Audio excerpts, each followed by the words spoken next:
Hello everyone, welcome to my channel Neel Kamal edutainment. और हम पढ़ रहे हैं यूरोप का इतिहास। और यूरोप के इतिहास को जानने के लिए ज़रूरी है वहाँ की पुरातन व्यवस्था को जानना। तो फ्रांस की पुरातन व्यवस्था को हमने जान लिया है अपने प्रीवियस वीडियो में, और आज हम लोग डिस्कस करेंगे ऑस्ट्रिया के पुरातन व्यवस्था की, क्योंकि मैंने फर्स्ट वीडियोज़ में उन कंट्रीज़ के नाम बताए हैं जिनके बारे में हम एक के बाद एक डिस्कस करेंगे। तो ऑस्ट्रिया की यदि बात करें तो फ्रेंच रिवॉल्यूशन से पहले ऑस्ट्रिया में हैब्सबर्ग डायनेस्टी का शासन था, और इस घराने के राजाओं को होली रोमन साम्राज्य का पद मिला हुआ था। होली रोमन साम्राज्य के बारे में आप जानते होंगे, मैप पे मैंने आपको दिखाया कि 17वीं शताब्दी के मध्य भाग तक यूरोप में इस वंश के राजाओं की काफ़ी धाक थी। लेकिन वेस्टफालिया की संधि के उपरांत शासकों के सम्मान को बड़ा गहरा धक्का लगा और ऑस्ट्रिया का साम्राज्य बिखरने लगा था। ऑस्ट्रिया का साम्राज्य अपनी विशालता के लिए प्रसिद्ध था, क्योंकि इसमें चेक, जर्मन, क्रीट, मगाय, सर्ब आदि जातियों के लोग निवास करते थे, क्योंकि डाइवर्स कंट्री थी ये एक। और हैब्सबर्ग के राजकुमार मोरेविया, बोहेमिया, सर्बिया, रोमानिया, बेल्जियम, मिलान, स्टीरिया, कैरिन्थिया, कार्नियोला, तिरोल, ऑस्ट्रियन नीदरलैंड्स वगैरह पर शासन करते थे।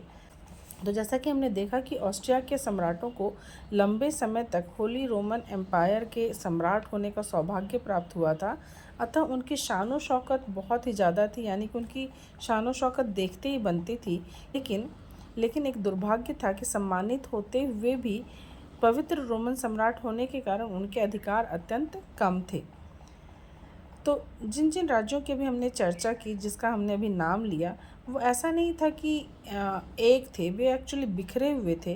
और ये सबसे बड़ा रीज़न होता है, जब कोई भी कंट्री जब कमज़ोर होती है आंतरिक रूप से, तो ये बहुत बड़ा एक कारण होता है। तो इन बिखरे हुए राज्यों पर शासन करना कोई हंसी खेल नहीं था। तो धीरे धीरे इन राज्यों पर से ऑस्ट्रिया का प्रभाव कम होने लग गया। तो जर्मनी की रियासतों पर से ऑस्ट्रिया का प्रभुत्व उठ गया, और अब हैब्सबर्ग वंशीय जो शासक थे वो ईस्ट की तरफ अपने साम्राज्य का विस्तार करने लग गए थे। मैप पे देखेंगे हम लोग तो ये आपको क्लियर होगा कि हैब्सबर्ग का जहाँ पे आपको दिख रहा है एरिया, वहाँ से ईस्ट की तरफ उन लोगों ने अपने एम्पायर को एक्सपैंड करना स्टार्ट कर दिया था। तो इस समय सम्राट लियोपोल्ड ने तुर्कों से ट्रांसिल्वेनिया और हंगरी के अधिकांश भाग छीन लिए। इस प्रकार चार्ल्स सिक्स ने तुर्कों से हंगरी, बेलग्रेड और सर्बिया छीन लिया, जबकि 1740 में मैरिया थेरसा ऑस्ट्रिया की साम्राज्ञी बनी। तब उसने अपने हाथों से साइलेशिया का प्रांत खो दिया। जोसेफ सेकंड की बारी आती है, जिसने ऑस्ट्रिया पर 1765 से लेकर 1790 तक शासन किया।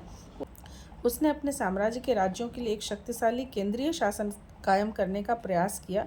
इस उद्देश्य की पूर्ति के लिए उसने अपने विशाल साम्राज्य को 13 प्रांतों में विभक्त कर दिया।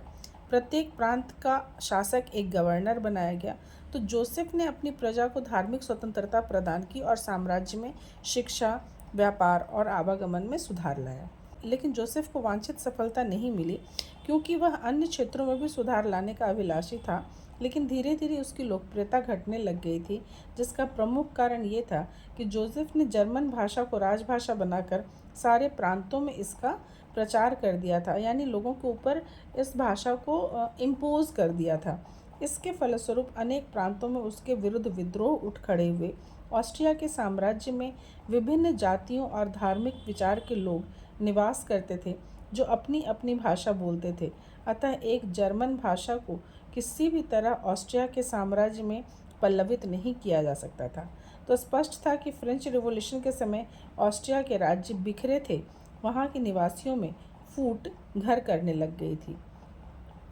तो इस तरीके से हम लोगों ने फ्रांस की आंतरिक स्थिति कैसी थी वो देख लिया, और इस वीडियो में हमने ऑस्ट्रिया की आंतरिक स्थिति कैसी थी वो देख लिया। तो हमें और भी कंट्रीज़ की आंतरिक स्थिति के बारे में भी डिस्कस करना है, क्योंकि हम पढ़ रहे हैं यूरोप का इतिहास, और यूरोप का इतिहास जानने के लिए ये जानना ज़रूरी है कि वहाँ की पुरातन व्यवस्था कैसी थी। तो अपने अगली वीडियो में हम लोग होली रोमन एम्पायर के बारे में डिस्कस करेंगे। तो ज़रूर से देखिए, और यदि आपको वीडियो पसंद आ रही है और यदि हिस्ट्री में इंटरेस्ट है और यदि यूरोपियन हिस्ट्री में इंटरेस्ट है तो ज़रूर से मेरे वीडियो को लाइक कीजिए, शेयर कीजिए और सब्सक्राइब कीजिए। Thank you so much for watching my video.